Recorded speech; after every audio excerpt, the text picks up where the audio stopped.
everybody? Welcome to Legacy TV and the Convo podcast. And today I am blessed once again. And let me tell you why I'm blessed. Because I am a Jiu-Jitsu man. And I was recently at Jiu-Jitsu World League. And I took some of my students, which I'm working hard on to be a good coach and be a good mentor. Took them to a competition.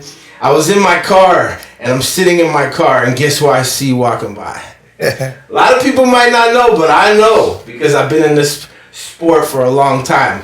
And I'm talking about none other than 40-fight MMA veteran, UFC 13-fight veteran. We're talking about one of the best black belts in MMA still to this day. He has fought the likes of Demetrious, Johnson, Pantoja, you name it. He's been in there with the who's who, and I'm honored that I got my brother here today who represents the Jiu-Jitsu community to the fullest. And thank you so much. And everybody, welcome to Legacy TV. Wilson Reis. Appreciate it, Wilson Reis. Yeah, Reis. What's happening, brother? How are you? I'm great, man. I'm great. I'm happy to be here, man. I appreciate the invite. When I met you that day there at the World League, and you made the invite for me to come here. I said, of course, man. Let's do it now. And then I also check it out your Instagram, and on the podcast, and nice to be a part. Yeah. Thank you, bro. I appreciate it. I'm really trying to do my best to be a part of the jiu-jitsu community in the voice aspect because I've done jiu-jitsu for a long time now. And for me, jiu-jitsu was big, in my life. It really changed me. I'm sure you have a better story than me because you made it to the top. I never competed to that level. Yeah. I competed in jiu-jitsu. I did some smoker MMA in our coach's gym, but nothing like you, bro. So for me, it saved my life. And if I can help people and if I can bring people that have cool stories, especially people like you on the podcast, and I also do rap music, so I have another culture of fans that have been with me for many years, because I didn't even talk to you about that, but I've been making rap music since I was very, very young. I've been making rap music since I was probably 12 years old. I've been in the studio doing rap music, so I've been doing badass. Yeah, so that's another side of me, and I want to bring both worlds together. So what better way than bringing legends like you? Yeah, of course, man. All right, brother. So thank you very much. So I just out of curiosity, what were you doing at the Jiu-Jitsu World League that day? So I have a couple of students competing, so I just want that coaching. I always like to coach, and I've been, even when I'm fighting, the only time I took a break from coaching and training jiu-jitsu full time was when I was in UFC. But before and after, I was always coaching, teaching, so, and I always compete back at home in Brazil, and I moved to America, so I always like to be a part of competition. I want my students to also be a part. So we were there with a group of people, a good group of people there. They did well, so. What do you think about Jiu-Jitsu World League and how they run their competition? Man, I think the first time I went to a Jiu-Jitsu World League tournament, that was probably back in 2016 or 17. And man, to see them now, they're huge. They're doing so good. That one in San Diego was the finals. Was almost 5,000 competitors. So they come a long way. Then that means, man, that they put a good work. That's why everybody were accepting them. Especially it's good to see all the federation growing as IBJJF. Not just IBJJF, but them too. The other federations, also, other tournaments. Yeah, I believe they do a good job. Amazing job. I've been. That's kind of the only competition I've been taking my students to, because the IBJJF make it a little bit more difficult for everybody to sign up to their tournaments, in my opinion. Yeah, and it's not cheap either. So this Jiu-Jitsu World League is a great one. So I've been taking my guys to that one too. Yeah. Did you compete a lot in jiu-jitsu? I know you did. Yeah, so let me ask you a question. Yeah. Let's get to the beginning, if you don't mind me asking. There's stuff I want to know about. I want to know about you. So you grew up in Brazil. Yes. And you were born in Brazil. Yeah, I born in Brazil, man. I born in this little town. In a big state, but little town. The state is Minas Gerais, which is the borders with São Paulo. It's a pretty big city, in Brazil, But it's kind of like the north of Brazil, and very little town, and my city was I born in January, But it was like, like kind of like the county, but then my city called Bonito de Minas. January was the nearest hospital. Back in '85, when I was born. Me and my brother, I have a twin brother. Me and you were actually not too far. I was born '81, so I'm not too. Okay, I'm not too far apart. Yeah, so like, that's why I'm curious about like where you grew up and stuff. Okay, so keep going. I'm sorry. Yeah, so then born in Minas Gerais, but my dad was already working in the city in São Paulo.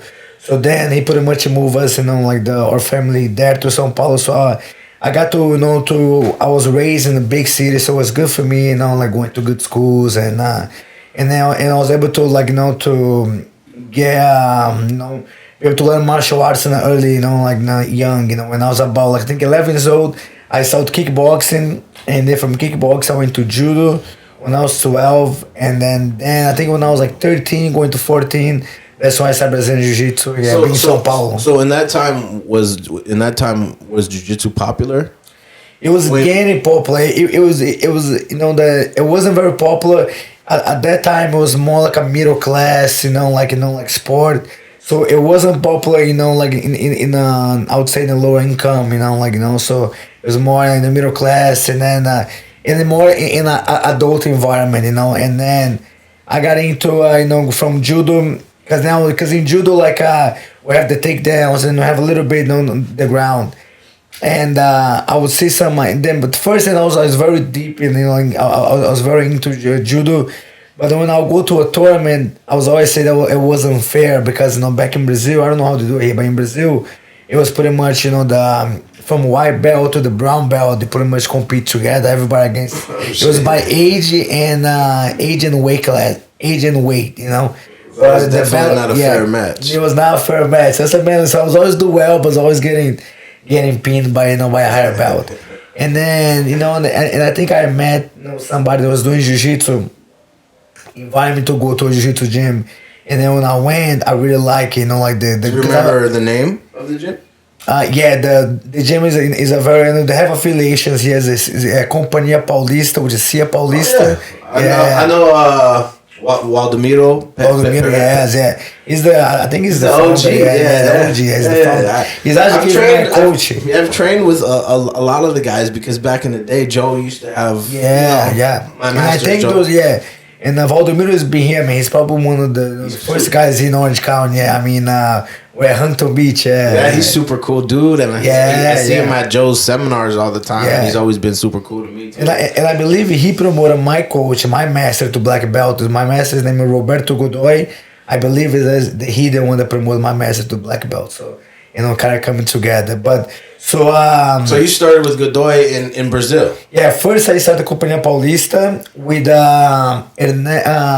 Ernesto Gidio. He was my first instructor, and then after him I took after a couple of months I started training Luciano Bandeira, which he doesn't live far from here, and he's a part of, he was a part of Companhia Paulista too.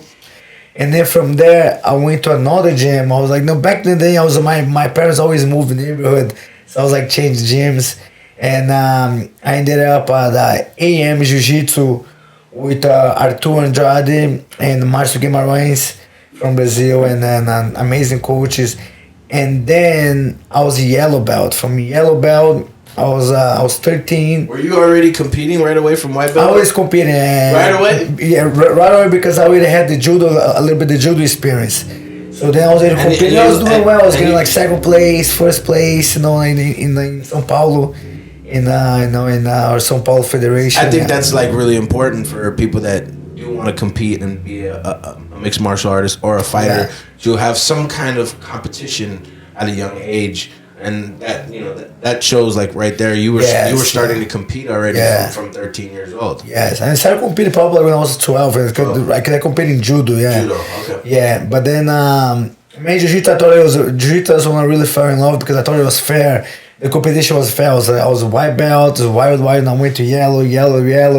So from that point on, I started as I getting older, I was really started to really love jiu-jitsu, and I always liked the competition. That's what got me hooked with the sport, was the competition. I was especially when you were a boy, when you 11th of the, you just want to test yourself. What was your favorite competition? Do you remember the name of the competition in Brazil? That was your favorite competition? We have our federation, or FPJJ, Federação Paulista de Jiu-Jitsu, and then we have a circuit. The circuit was my favorite one because there was three different events, so the first, second, and the third, and whoever get the most points always get a prize in the end of the year, so that was called the Circuito Paulista. That was our favorite one. Then we have the Circuito, and we have our state tournament, which is the Campeonato Paulista. So those are, and then that was our federation in São Paulo, and then we also compete at the CBJJ with this IBJJF in Brazil. Yeah, that's the big one in Brazil. That's the big one. So that we have our national, or Campeonato Brasileiro, which is our Brazilian national tournament. So that was the biggest one in Brazil. Yeah, that's the one that I've heard of the most. Yeah, for sure. So you were already 12, 13 years old, starting to compete in jiu-jitsu, and you already were getting good, and you loved jiu-jitsu. Good. Yeah. And at the time that you were doing jiu-jitsu, were you still doing any striking, or just only doing jiu-jitsu at the time? I started with striking and kickboxing, but I only did it for probably about like 1 year. Then I was very young. I was 12 years old. From there, I went to judo. Yeah. Okay. So as you're doing jiu-jitsu, how long do you do jiu-jitsu for before you start even thinking about mixed martial arts? Oh yeah, man. I didn't think about martial arts until I was already black belt. Were you getting? Let me ask you a question first too. Were you getting in trouble in school for fighting at all, or were you a good kid in school? No. I think before jiu-jitsu, man, when I was actually young, when I was middle school and then beginning of high school, because I started jiu-jitsu now, I was probably 13, and I was already doing judo, so then I was already calmed down a little bit, I was more when I was 8, 9, 10 to 11, so I was more fights and getting fights, and I was always getting the fight school, but then I win some, lose some. It's usually always after soccer game. I got a lot of fights in soccer. That's why, my dad probably hated it. Have you ever gotten to in that time, 13 to high school time? Did you ever get into a fight and have to use jiu-jitsu on somebody? No, I never because all my fights was before jiu-jitsu. Okay. So once you got there, no more fighting. Yeah, no more fights, man. And also too, it does that for a lot of people because I feel for me too, if I always tell people I wish I would have found jiu-jitsu when I was 21, 22, but before that 6 years, 7 years, I just got in trouble and I wasted those years of my life. And if I would have had jiu-jitsu in that time, I would have been humbled and I wouldn't have wasted a lot of my life. So that's good. I remember that also going back to high school, So because I started young, man, I was getting promoted young too, man. I was competing, I was getting first place, second place. I remember when I was 16, I was already purple belt. So that was probably I think it was in Brazil we have 3 years high school, not 4 here. Not like here is 4, but so middle of high school I was already purple belt. But I was it's a very nice neighborhood, a very humble neighborhood, but also dangerous neighborhood. I was in public school, So at that point, I knew that it was good for me that I was already purple belt because I knew that I have enough experience to defend myself. At the same time, I knew that because they knew it because I was always competing. My school didn't have uniforms, so I wear a jiu-jitsu jiu-jitsu t-shirt every day to school. So they knew that I know how to fight, And in the neighborhood, man, the neighborhood back then, my school was bad. So now guys already had knives, already had guns.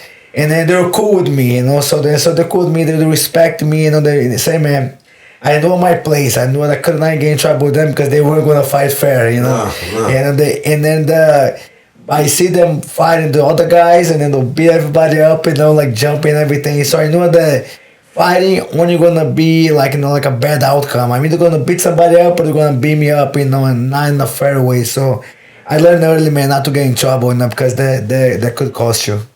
Yeah, I mean, that's the reality. Is you never know what somebody is capable of. Yeah. When I was younger, it was all good until somebody really got hurt. Yeah. You know what I mean? And then you wake up and it's not cool anymore. Yeah. It's not cool. And then you realize like there's more important things to life. Yeah. So in high school you're doing jiu-jitsu your whole high school and you're still in Brazil, and then do you win any big titles in jiu-jitsu? My biggest one, it was the Mundial, was an world champion, world tournament, and that was so I placed 16. I was a juvenile blue belt, and that was 2001. 2001. So I got 2001. I was a blue belt. I got third place. 2002, 2003 as a purple belt, I got third place too, and as a brown belt 2004, so I got first place. I actually closed the division with a good friend of mine, Bruno Frasato, which is a part of Atos. That's a big name right there. It's a big name, yeah. Bruninho, and Bruno. I've seen a lot of his matches. Yeah, man, he's amazing for So he has the. Are you guys on the same team? No, he's a part of Atos. We were in Brazil back then, but then he went to he turned into Atos, which is not an amazing team, especially him competing. Oh yeah, it made a lot of sense for him at the time. So he's a founder and he owns Atos ATL in Atlanta, Georgia. So he's doing amazing over there. So I got to close the division with him, and it was awesome. And we both, as a purple belt, we were from different teams. We both, were doing so good. And I remember watching him on the other side of the bracket, killing everybody. And I was doing well on my side. I thought we were going to fight at the point. We both ended up losing in the semifinals. So then he came into G13 BJJ, which is my team. The next tournament, the next year, and as a brown belt, we got to close down. It wasn't the day that I fought my best.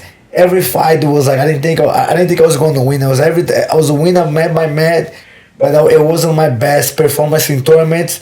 But I was beating everybody. Just be like just like for example, I think for whatever reason my opponents, sometimes the game doesn't match. Everybody has different games.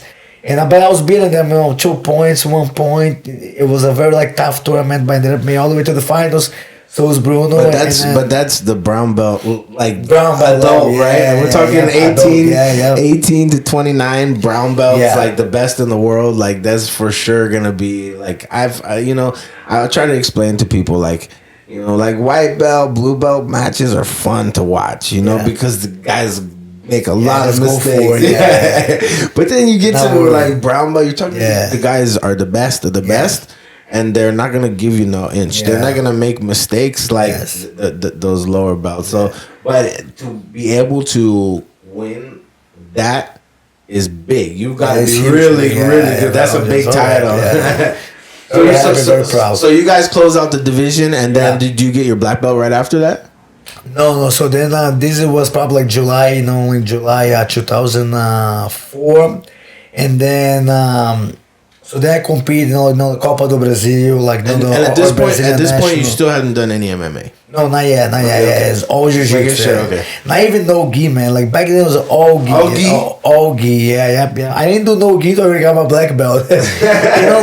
In Brazil back then it was no gi was more luta livre. Luta livre mean no gi. And that was right on ADCC because we started to get very, very big in Brazil. So we have the DCC trials, and I trials before, but that was the only time I would train no gi. That's for DCC trials. I did probably 2, in brown belt and black belt, and it was so tough. It was so competitive. And I think I made to my best one. I think when I made to the quarterfinals, and but then do you remember who was the champ of your division at that time? In the ADCC? Yeah. ADCC was 66 kilos, it was the first division. I don't know who won, man, but I think whoever was, the time, I remember level, I think it was Ronnie Yaya. He probably wasn't the top guys. I love watching him fight. Yeah. It's so fun to watch fight. So amazing, man. He's so good at jiu-jitsu. So man, so good at grappling. I'm a big fan of in jiu-jitsu and MMA. Yeah. You know, so when I see it and I see a guy that's like really high level like him, it's fun to watch for me. Yeah, man. And Honey Iron, man, he's so impressive. He's still in UFC, he's still doing good. You know, and I remember watching him when I was only doing jiu-jitsu when he first started fighting MMA. I think he was only like 17, 16. He was already fighting in Brazil with this jungle fight, which is like, man, like I started my MMA career in America. I think if I was in Brazil, I was going to start because in Brazil was tough, man. I was like, I didn't know that. Okay, so you now take me to getting your black belt. Yes. So then that year, 2004. So I think I won. The Brazilian tournament. I got second place, and I got first place in the Mundials or World at the brown belt. Yeah, the brown belt. So then the year. So then I met at that year. That's around when I met one of my great friend of mine. Jerry Weiner. From Philadelphia. He back then he was the founder of BJJ United, and we had a common friend, Pedro. Pedro had now he's in Canada. He has a gym in Frontline BJJ in Canada. So I went to Rio to train for the Copa do Brasil, and that's when I met Jerry. I already have met Jerry here in the Pan Ams. I'll come every year to compete the Pan Ams back in 2001, 2002.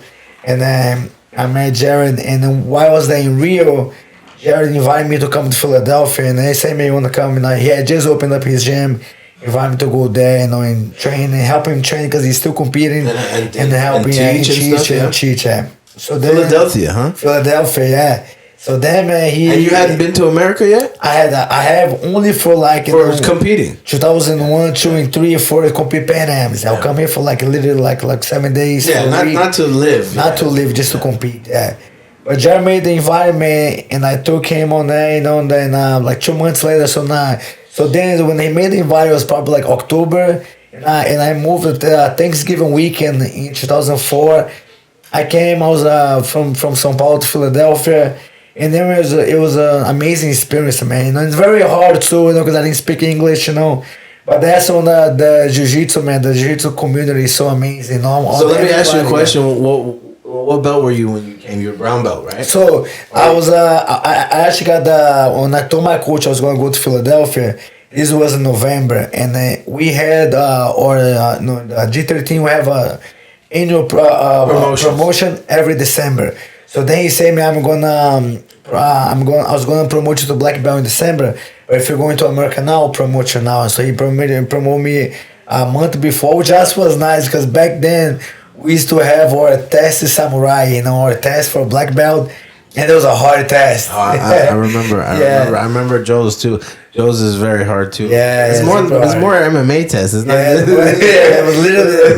was literally like one of those the old school guys. Yeah, like you need to be able to use jiu-jitsu when somebody's punching you. Yeah. In our test, man, our test in Brazil, known to be one of the craziest one. Even women who go get the black belts get the black eyes and everything. So, but you know what? I understand it. It's very important. I think. And I think sometimes people forget there's a lot of I try to always stay humble, you know, no matter how good I get at martial arts, and I've been doing martial arts a long time. I always remember that just stay humble, because at the end of the day, anybody can win a fight and anybody can lose a fight. So the whole point of being a martial artist is to be humble and lose that ego. Yeah, lose that ego little by little. So you're a brown belt. You get your black belt. Yes. You come to Philadelphia, and then what was the difference in the jiu-jitsu? Like the gym from here to there. Were you automatically one of the best guys in the gym here? No, So now I moved to Philadelphia. It was just me and Jared. He hadn't had anything yet. No, he had literally just opened the gym probably the year before, and also he had a lot of guys that moved with him. So the higher belts that he had, guys that moved from the gym that he was a part of, that moved to his gym, So we had a great training, man, and I was definitely not the best one there. It was a lot of great training, And And I love because people just passionate, you know, for jiu-jitsu, man. Back then it was just jiu-jitsu. Curious the difference in like the Brazilian jiu-jitsu and then the guys what you thought like of the American guys when you started training out here. But you had already been coming out here to compete, so I guess it's not that big of a difference. I mean, the difference for me was more like strength, you know, like in Brazil. Yeah, in Brazil we you know, everybody, you know, like for example, like in Brazil you have, you know, especially back then, guys used to not lift weights, used to not do strength condition, you know. So either you were naturally strong, you know, and then that was the only time we see like if somebody was strong because he was bigger than me.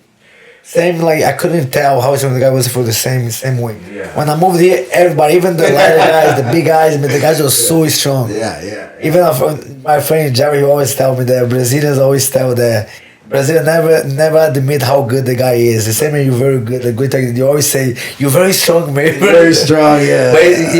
But at least in my case, I was truly to my word, because I say, man, you're literally too strong. Yeah. And that's like, I always tell people, and I say, man, jiu-jitsu, you know, when there's like a black belt to a white belt, blue belt, purple belt, so the size doesn't matter. The size, it could be like 400 pounds, you know, like that, or you know, like or like little guy, like no, the size don't matter. But 2 black belts, the size matters. Oh yeah, for sure, 100%. Yeah. So, I always tell people. I think a lot of people forget, like when you get really good at jiu-jitsu, like black belt level. If you get 2 black belts and you put them together, of course it's going to be a tough time for both ones. Yeah. And it could go either way. One might get the better of the other. But now you take a good black belt and you bring somebody that does know nothing about jiu-jitsu. The black belt is going to do... I tell people, I don't care how big the guy is because I've literally done it. I've had guys that are 6'7", 460 pounds. I've trained with, you know, the smallest guy. I've trained with handicapped people. I've trained with guys that have... you know, a missing stability hand. Yeah, no problem.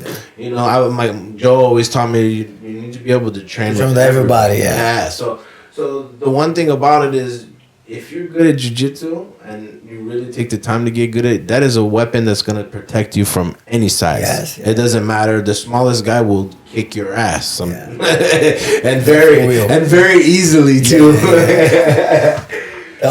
With all that effort.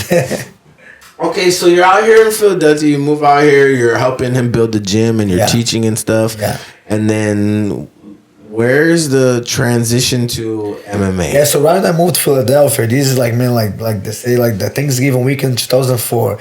So then, you know, 2000, you know, then comes a new year and everything. So 2005, I started training no-gi. You know, there was a gym called Brad Daddy's MMA, which back then he was like a pioneer of MMA in the East Coast. And he fought a bunch. So and his gym was the biggest MMA gym in the East Coast at the time. And I got to train, you know, like I teach jiu-jitsu, Brazilian jiu-jitsu in his gym. And I got to train no-gi, you know, so that was the first time. Did you like no-gi? Yeah, I love no-gi, man. Yeah, that's when I started. I not only like train no-gi, teaching no-gi, you know, because pretty much, you know, I took the gi off, so I teaching no-gi. It didn't make too much of a difference, did it? No, it didn't, no. But then I started really liking, you know, more no-gi. For me, it was just like it was like lighter, you know. Yeah. You're just faster. My Joe used to always say like, "Gi, no gi, my friend. For me, no problem." Yeah. Like you just adapt to the grips. When it was hot, you know, like in the gym, you know, we take the gi off. No, it's no big deal. Like. And I tell people, like, the only thing is you go from, you know, grabbing the gi to, you know, overhooks, underhooks, grabbing the wrist. Yeah. It's you have to adapt it, especially to this. Especially if you're competing, you have to to adapt. For sure. And the wrestling is much more heavy these days. Like, you know, especially now compared to the way it used to be. Yeah. You know? Yeah, man. So then I'm in Philadelphia, man. So then I know I train no gi. Good thing that... in Philadelphia, you know, is known the East Coast, you know, for amazing wrestling, you know. So I got to train to a lot of wrestlers, high school, you know, and high school wrestlers, like a D1 wrestlers, you know, in Pennsylvania. So then that's when I started putting together, you know, back then the UFC is huge, Pride is huge, you know, watching like all the MMA fights, we used to all get together on the weekend and watch MMA. And there was right when a lot of jiu-jitsu fighters was making that transition from jiu-jitsu to MMA. And I thought to myself, I say, man, like I should do that too, you know, like I'm already black belt, you know. Who was your like favorite fighter that like, because I know for everyone there has to be one guy that they look up to that makes them want to start being a fighter. Who was your like idol like at the time? So I start watching all the the Pride fights. So I saw Rickson Grace, Renzo Grace, Hoyler, you know, pretty much the jiu-jitsu I saw the Grace family, yeah. And then and you were a jiu-jitsu black belt. Yeah, I was a black belt. So that's there's pretty much all I pay attention. I didn't really care all the strikers in all the style. Back then it was more like style versus style. Oh, yeah. So then I only care because I was just doing jiu-jitsu, so I only care about the jiu-jitsu. So then that's when I saw Big Nog, Little Nog, you know, Rogério and Rodrigo Minotauro. That's when I really said, man, I'm going to make the choice. I'm going to do it, you know, because they're really straight jiu-jitsu guys, you know, and doing besides the Grace family. And that's when I really, like, you know, started, like, you know, wanted to fight. But then it was funny because, you know, like, that's the reason I started, like, you know, like, striking, boxing, Muay Thai, you know, at the bread that is MMA. We had the striking class and we had the MMA class. And man, and I really suck, man, like striking. I was getting beat up bad, you know. And hey, but you know what? That's the cool thing about you is that if you're only gonna get better if you can if you can admit that and then you start working at it. Exactly. And then man, and at the end of the day, man, I only had good days and bad days in jiu-jitsu. I didn't care. I was coming back every day, you know, to learn the striking. But my coach at the time, when I told them, they were saying, man, hell no, you want to do some amateur fights first. I said, I'm already a black belt. If I'm fine, I'm going to do it for money. I'm going to be right. You're going to go straight pro. Straight to pro. And they, you know, and I knew they were caring more about me, like my safety, you know. They wanted me to get hurt or anything. I've just got, you know, getting free, you know, in America. And I said, man, if I'm going to do it, I want to do it as a pro, you know. And I'm already a black belt, so I'm a professional. So then that's how I started, man. So I started my first fight.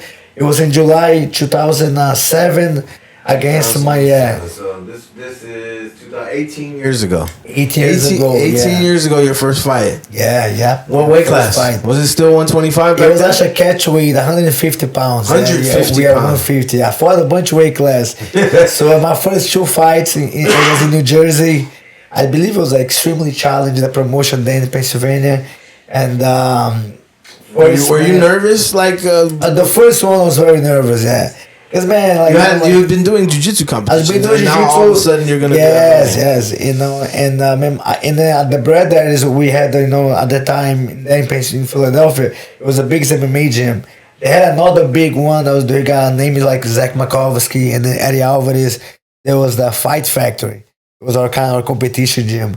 But the bread that is we had amazing fighters soon. And I mean, I was getting beat up in this point, but I really trust my jiu-jitsu. Yeah, and I was watching UFC, watching the prior, so how good and how strong jiu-jitsu was, you know, for MMA. So I really believe in myself. But I remember that day of my debut, I was very nervous, you know, because I said, man, this shit can go like bad, it can go real bad. Yeah, I can get hurt. Yeah. But then I really trust my skills, you know. It ended up being a great fight. I fought this guy from Japan, and then he was 1-1. It was my MMA debut, but my opponent was 1-1. I had a great fight, man. I had him pretty much every submission. He was a very tough guy. He defended everything. Ended up beating him, unanimous decision, and I just got hooked. You know, that was the first win. The first win. After the first win, you fell in love with it. Yeah. Now, why was there catch weight? Did you guys agree on that in the beginning? We didn't agree the weight because we couldn't find anybody. Because then I wanted to fight 145. Yeah. But there was nobody all the time at 145, and I think his name was Baba. I think Baba was like 155, so just ended up fighting on the catch weight. Did you continue to fight for that same promotion? Yes. So another fight for the same promotion, same deal, like 150 catch weight, and I win both of them. And then from them, that was on Elite XC become I remember very popular. Yeah. So I got really popular. Yeah, old school. Yeah. So then they had a partner. They're partner with Showtime. So they had the Show XC. So then the Show XC went to Philadelphia. Went to New Jersey. Philadelphia wasn't even allowed MMA at the time. So then went to New Jersey. And then I remember Eddie Alvarez was the main event. So I got to fight Zach Makovsky, and he was from Philadelphia too. So then that's when I signed my first big contract, with the Elite XC and the Showtime. So then, so that was my third MMA fight. At your third MMA fight, you're already starting to sign with a big organization. Yeah, so things are going well. I think I got lucky, man. Yeah, I really got lucky. They came to Philadelphia, to New Jersey. So they looked for the undercard fighters, and I was able to be the undercard. And then from then, I got to win the title in Elite XC. So my first fight, I won 4 straight fights, with Elite XC. Elite XC, for those of you that don't know, Elite XC was, at the time, was one of the biggest organizations. Yeah. And to become a champion in that organization at that time, that was huge. What was the weight class that you became champion? Yeah, so the Elite XC, they did different. They did 140, 150, 160. Mine was a bantamweight, but it was 140 pounds. 140 pounds. Yeah, 140 pounds. Yeah. Bantamweight. So then I become a champion, man. This is like just in 1 year. So let me ask you this: was it a lot of money? It wasn't a lot of money because I did if you can't say, I understand. No, it wasn't a lot of money. It was for me at the time it was a lot of money. It was like 4,000. It was 8,000 to become it was 8,000 to become the champion. That's it. But I got kind of how to say inexperience. I didn't have experience, with contracts, and at that time I didn't have a manager. You didn't have a manager. I didn't have a so manager. You were doing everything, or yes. you and your buddy? My coach were doing, but they have a lot of things going on happen too, so they couldn't really read the contract. So at the Elite XC, after my second or third fight, I got myself a manager, but I already had signed the contract. So I was locked with them for like 2-3 years, And I think my first fight, the Show XC, I think it was like 1,000. It was like 1,500. So they signed me in a deal with a favor them. Yeah, there's nothing. 1,500 doesn't even pay like your rent for a month. Yeah. Back then, not even the medicals, and so then it was like a MMA promotion, man, and then I didn't have a lot of experience, but then become a champion, So then. Your name value they couldn't be a little bit more fair with me. They wasn't, so it went against them, because when I won the belt, there was a riot when, I don't know if you remember this, and this is back in 2008, when Kimbo was the main guy, he was one of the main fighters at the Elite XC, and he fought Seth Petruzzelli when Seth knocked him out. I remember that. Yeah, fight. And Seth had the pink hair, right? Yeah, had the pink hair, exactly. Yeah, I remember that fight. Yeah, this fight was in October. I had just won the title. No, this fight was when did I won the title? I won the title in September, October, but this later was a month later. Seth knocked him out, and apparently Elite XC gave Seth extra 30,000 to keep the fight standing, because Kimbo was known to be a striker, and Seth was was a veteran at the time. He couldn't do anything, but and then Kimbo, man, was the biggest name, they had a contract with CBS. It was the first MMA event to have a contract with the live TV. So then the Seth go there, knock Kimbo out with the jab, and then he gets super excited and goes on the mic, and he tells me they pay me extra 30,000, this and that.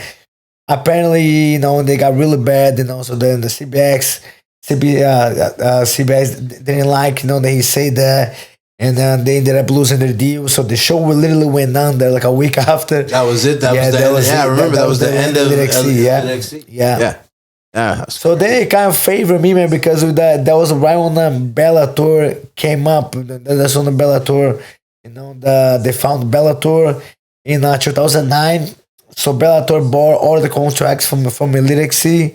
Some fighters went to Strikeforce, and some fighters went to Bellator.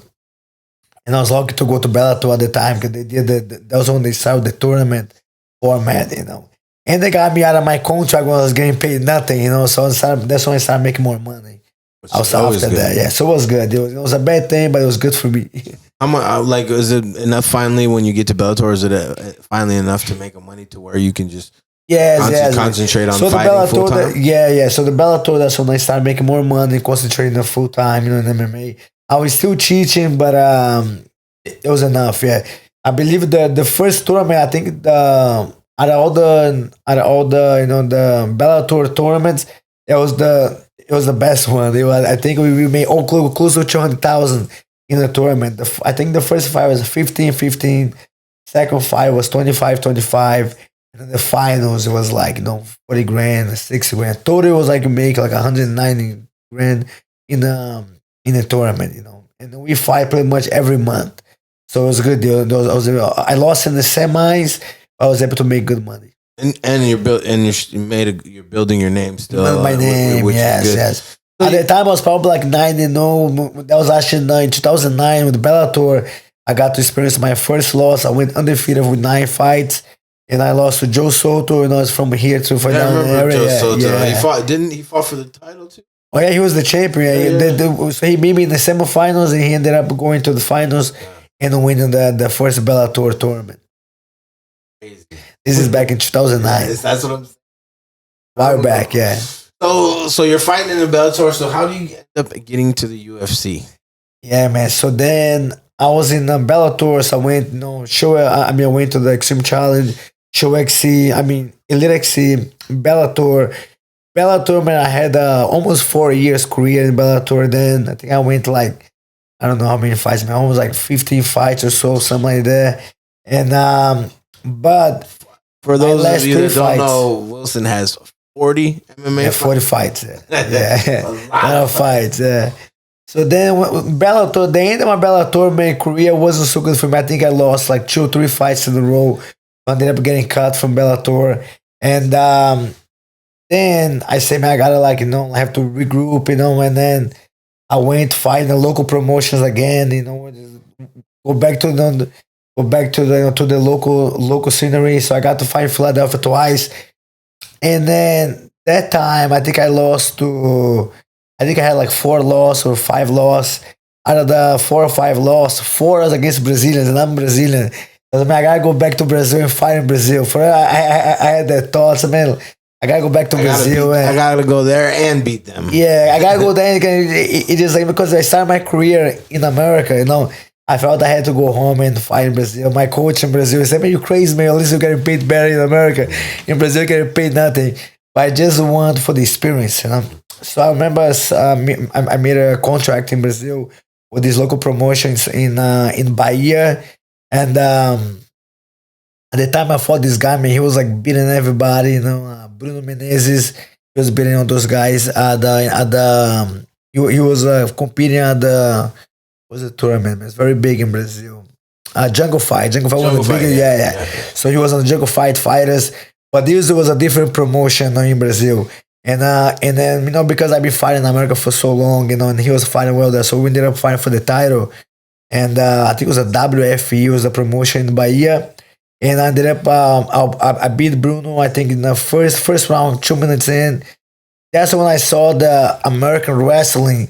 It was a very beneficial against guys that fight only in Brazil. In Brazil, either you're an amazing striker or an amazing jiu-jitsu guy, But you didn't have the middle. The middle was the wrestling. Yeah, in the cage work, and everything.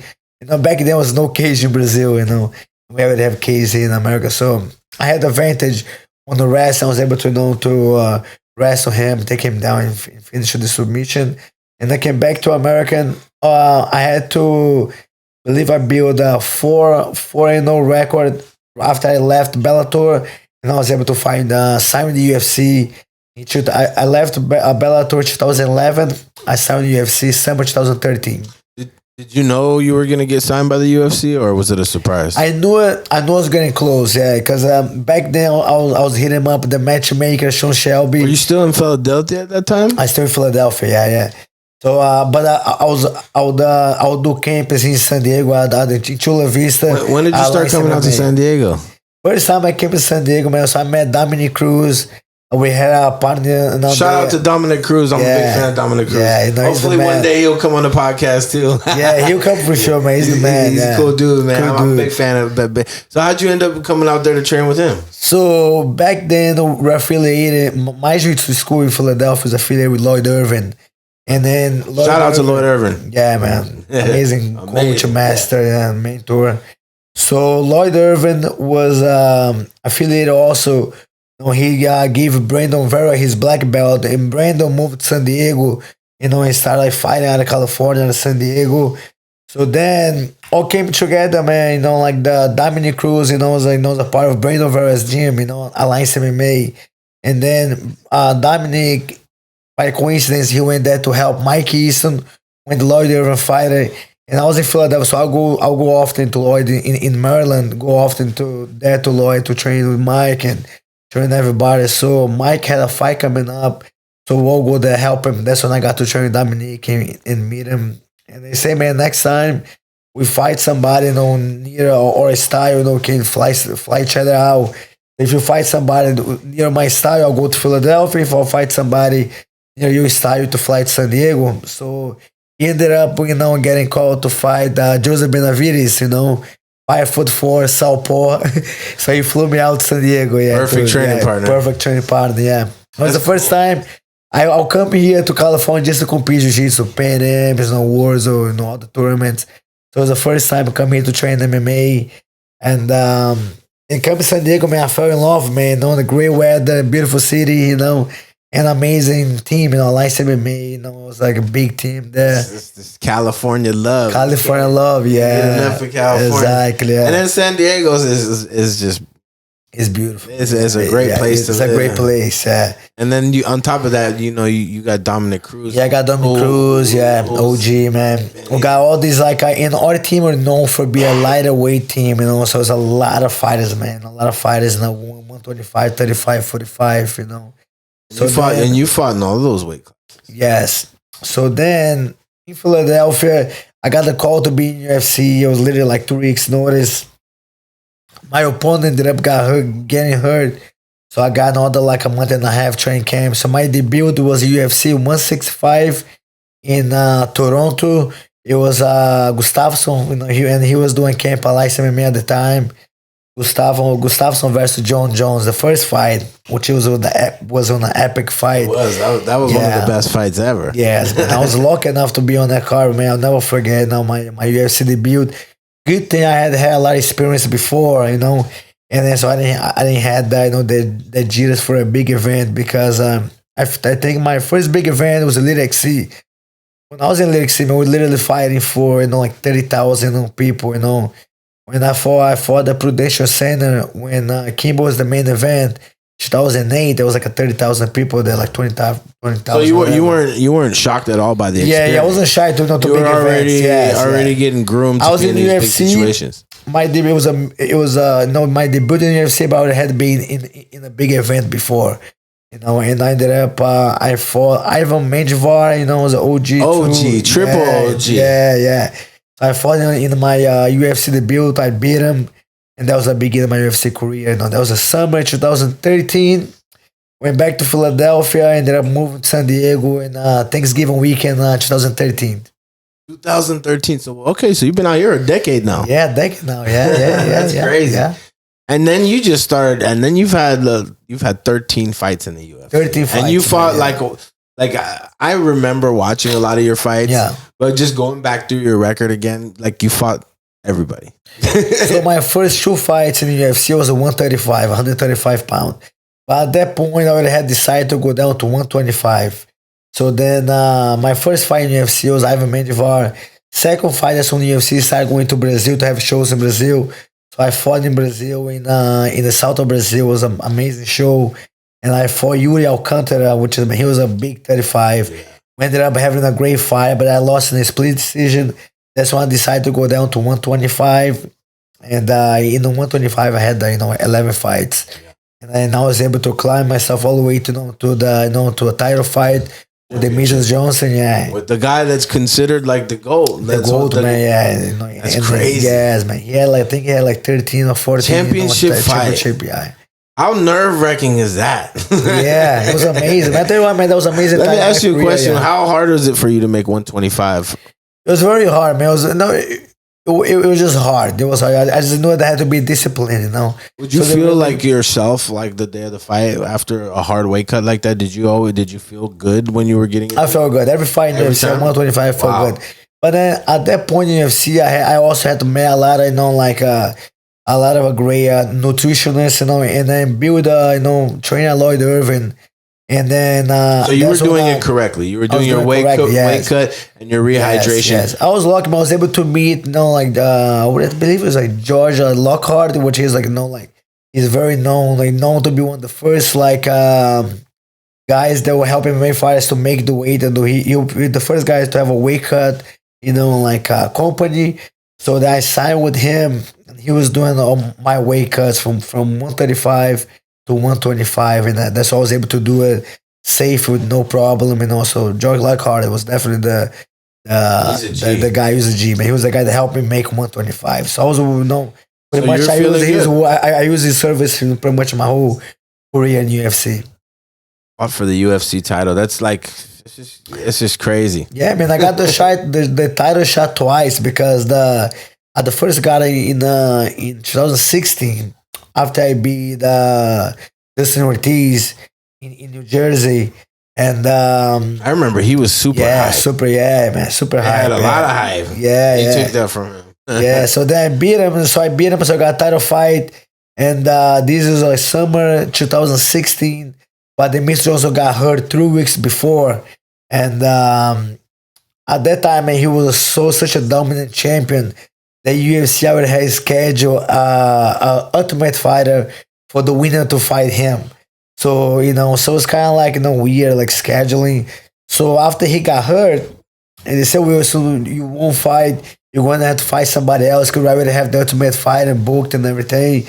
So then, so I had to fight 2 more times. I beat 2 more guys. I was able to get a title fight again. And so this is April 2017, that's when I fought Demetrious for the title.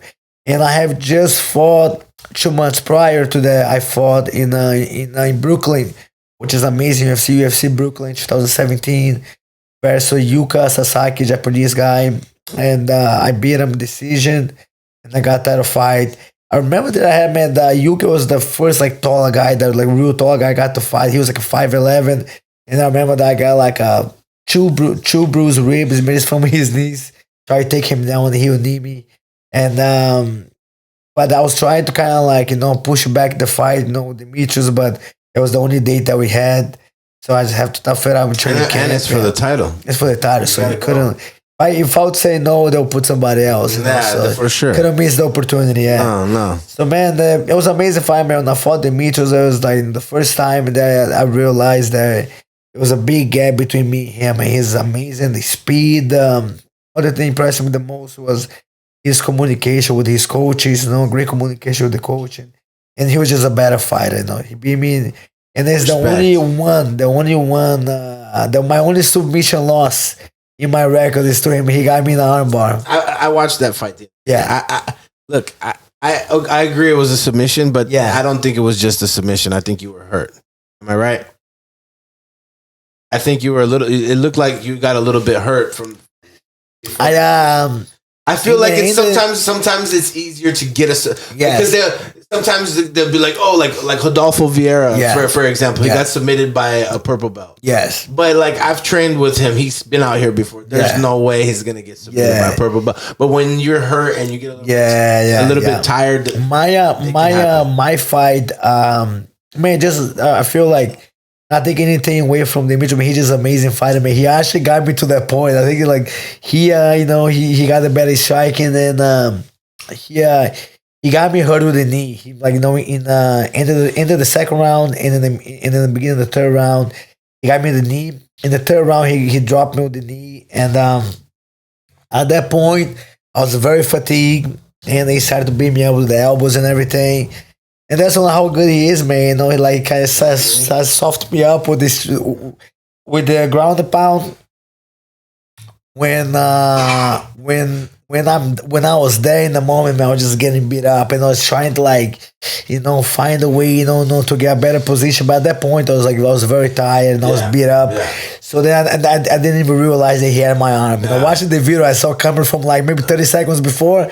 But that one about those elbows, I didn't see it coming. Yeah. When he went for the arm, my hand just I remember I was able to tough it out, and then it was too late. Yeah. I tapped, and just how good he is, man. He just want to prove a point. He didn't beat a black belt on the ground. and he did so, you know. So Respect. yeah. And he's very good at jiu-jitsu too. People don't know that about him. And he's been competing. Amazing, yeah. He's been competing in jiu-jitsu lately. Yeah, man, I watched it last year. He competed the World Masters and as a brown belt, and I was very impressed. Right? And he literally, that's not easy. He beat everybody with them great jiu-jitsu techniques. You know? And he also comes from a lot of people that don't know. He trains with Bibiano Fernandes, which was an OG. And huge man, like jiu-jitsu fighter. You know, and he's also MMA champion out of ONE FC. You know, but Demetrious, man, he surrounded himself with amazing fighters, amazing coach. You know, Matt Hume. So. It's not by accident. You also fought another. Like, you fought. Like I said, you fought Pantoja. You fought Cejudo. In UFC, or if you're in UFC, you're gonna fight the best of the best. The guys that are at the top though right now, you have fought them recently. Yeah. You know what I'm saying? Yeah. Like Pantoja. Pantoja's my last fight. Yeah, Pantoja's man. He's a beast. He's a beast, man. And when I fought him, man, I was doing well. I was coming off a good win, you know, and had a good beginning of the fight. Took him down. I was doing well, but then watching the fight, man, I was just like, you know, for whatever reason, I couldn't find myself in the fight. He just came out. I was expecting maybe a jab cross. He just came like a big cross. He dropped me, and that was it, man. You know, it's MMA. Yeah, it's MMA. Yeah. You can't blink. You can't. Yeah, especially that's why they say don't go to the bathroom. I tell you a funny story. Yeah. The Cormier versus Stipe was here in Anaheim. The number 2, I think, or number 3, maybe. I don't know which one it was. It was the last one. I think I'll watch it. Yeah. I was there. It was like the 4th round. I said I'm gonna go to the bathroom. Like it's gonna be okay. Yeah. The one time, the fucking championship fight, I go to the bathroom. As I'm going to the bathroom, I'm about to go pee, and I hear, it's the arena. Yeah. I put my, I go back. The fight's over. That's when they sleep not come out. You can't go to the bathroom in MMA. No, you can't go. And it's a crazy sport, but the thing about it, regardless win or loses, you're a warrior. You went and put it on the line. You fought the best of the best. Yeah. You fought for the biggest organization. You fought for the title. How many people can say that? You know, it's such a very proud of I wish it was, it was more wins, and whatnot. But at the end of the day, I was very satisfied. It's not what it's about. It's about the journey. Happy. Yeah, it's about the journey. Martial arts. It is, man. Being in UFC, any other big promotion, it was a great time of my career. You know, the thing is, like, very few people get to experience what you got to experience to even be able to talk about that, which is so awesome. Which is when you make the transition to one day. Let's before I get there, we're not done yet. So the UFC gets done because Wilson actually has a fight coming up, and that's also what I wanted to get to. Yeah. After the UFC, you have your UFC career, start fighting for Cage Warriors, which I also know back in the day that you fought Owen Roddy, which was Conor McGregor's coach. That fight's online. This actually was my last fight, before I signed the UFC. That's the fight that I knew was going to get to UFC because, like, at that time, I was 3-0 outside Bellator, and that fight happened because we literally, or best 2 135s at the time, and they said, man, whoever wins got big shot. Big chance to sign. And this is after I beat him, for anybody, they said, man, I'm just gonna wait for the call, and the call came. so now you're right now at this present day, you're still fighting. Yes. And right now you're getting ready to fight February 23rd. Yes. Which is for Cage Warriors. Yes. What do you think of Cage Warriors? Good organization. I've watched their shows. It looks like, as far as in the Europe scene, they're very, very big. Yeah, they're like probably the number one event, in Europe, and then they've been there forever. Graham Boylan, he's the founder of Cage Warriors, and he ended up moving to Encinitas, to near San Diego, which was like surprising. I was so happy when I heard that Cage Warriors was coming to San Diego, come to California. Because Cage Warriors is a big event. It's one of the biggest UFC feeders. They feed fighters to UFC, So if you want to make UFC and then you're in California, you're in America, maybe you want to fight for Cage Warriors. So you're where you want to be. are your goals to get back to the UFC right now? So right now, no, man. Or is right it you're now, just enjoying yourself? Man, like I'm right now. I mean, I think I'm still a top fighter. You know, That's what I'm saying. Fighting. Yeah. So I'm at the end of my career. You know, I want to fight this year, maybe next year. But I mean, I have a few. Probably, I would say, I have like 5-6 fights left. You know, so there's still a big chance that Wilson Hayes could be fighting. I don't think I'll go to UFC, especially because my age, I just turned 39. You know, but it'll be all the events or that they'll be interested. Or even the title in Cage Warriors is big too. Yeah. Oh yeah. Yep. But I got 2 more fights with Cage Warriors. You know, so see how that goes. You know, I'm very excited for February fight. I'm gonna fight this beast from Hawaii. And I got another fight, so I'm aimed to fight in the UK too. So we'll see how that goes. But like, go back to Cage Warriors, amazing event. I love those guys there. You know, shout out to Cage Warriors. I saw them follow me on my social media. Yeah. After I put that you were coming on the podcast. Shout out to Cage. Yeah, I think they're a great event, and you know they're lucky to have a fighter like you. Yes, man. And also, like, they're giving like opportunities for the fighters in California. And here in America, man, so Cage Warriors is definitely, they have amazing, relationship with the UFC. So if you want to be not only in UFC but any big promotions, Cage Warriors is definitely a event you want to fight for. Great event you want to fight for. Yeah. Absolutely. And then as far as goals outside of MMA, I'm a big fan of you, so I'm going to be watching the rest of your MMA career. But martial arts, I know, is not just a fight for you. It's a lifestyle. Yes. So is the goal, like, when the fighting MMA goes away, to become a full-time teacher, to have a school and teach jiu-jitsu and MMA right now as well? I'm in the process, of like learning more about the business, because I want to open up my own gym as well. I'm on the process now, and man, and then my goal is to, I'm already coaching, I'm already training students, and I want to keep doing that with the Brazilian Jiu-Jitsu. I love working with kids. I want to teach kids, teenagers. And here in California, we have the MMA, for youth MMA promotion, in San Bernardino. So I want to train young fighters, and build a young team and amateur team for MMA. I want to work there as well. So I just want to be a full-time coach. And I'm sure you will be, and I'm sure you will be a very good one. And with the amount of experience you have, like, it would be almost wrong of you not to become a coach. That's like, we're talking 40 MMA fights. We're talking like, that's a long, storied career, and you fought the best of the best. So being able to pass that experience to someone, and then eventually, in my opinion, I think the most rewarding thing is to see, when I got my 4th degree on my black belt recently. Nice, congratulations! Thank you. My students asked me afterwards. They said, how do you feel?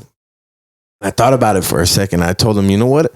I don't feel like anything, really. I feel proud when I see you guys do well. I feel proud when I see me putting a stripe on your belt. It feels good to change your belt, to see you become successful. So for me, as I get older and wiser, I start to realize the more important thing for me is to help people and see people around me be good people. And I know jiu-jitsu for sure is one of those things that can help people.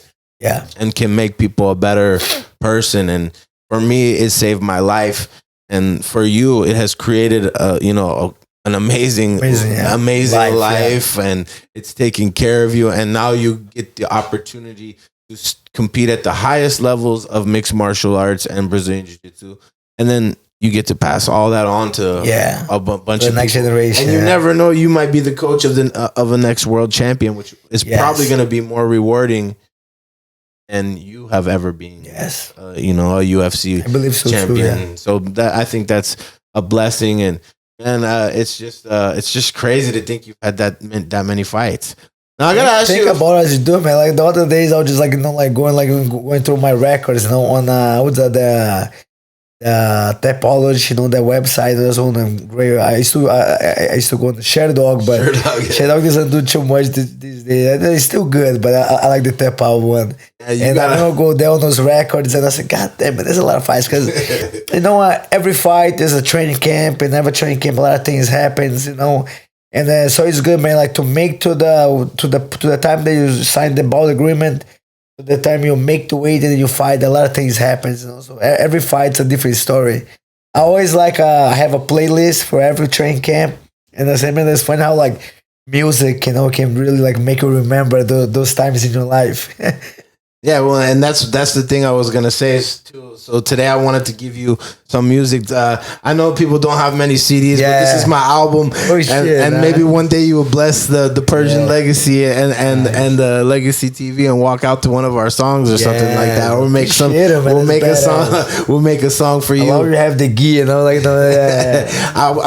try to put both the worlds together, because I feel like jiu-jitsu is such a powerful thing, and everybody needs to know about it. And Wilson, thank you for being here today. Before we wrap the show, is there anybody you would like to thank? Any of your family members, your coaches along the way? Because you have had an amazing career, and I might not be the biggest platform, but I hope that if there's anybody you want to shout out, please let them know. And if you have your social media, your Instagram, please let people know how they can get a hold of you, because I think you're going to be a blessing to whoever you do end up teaching.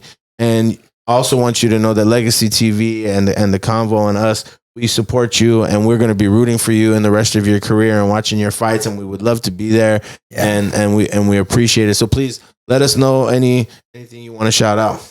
Yeah, I appreciate it, man. First of all, thank you for inviting me to be on the show. It was a great time here, talk to you and the fellas here. And man, I just want to thank the community, man. Thank everybody for tuning in and watching the show. I'll be fighting February 23rd, for Cage Warriors live on the UFC Fight Pass.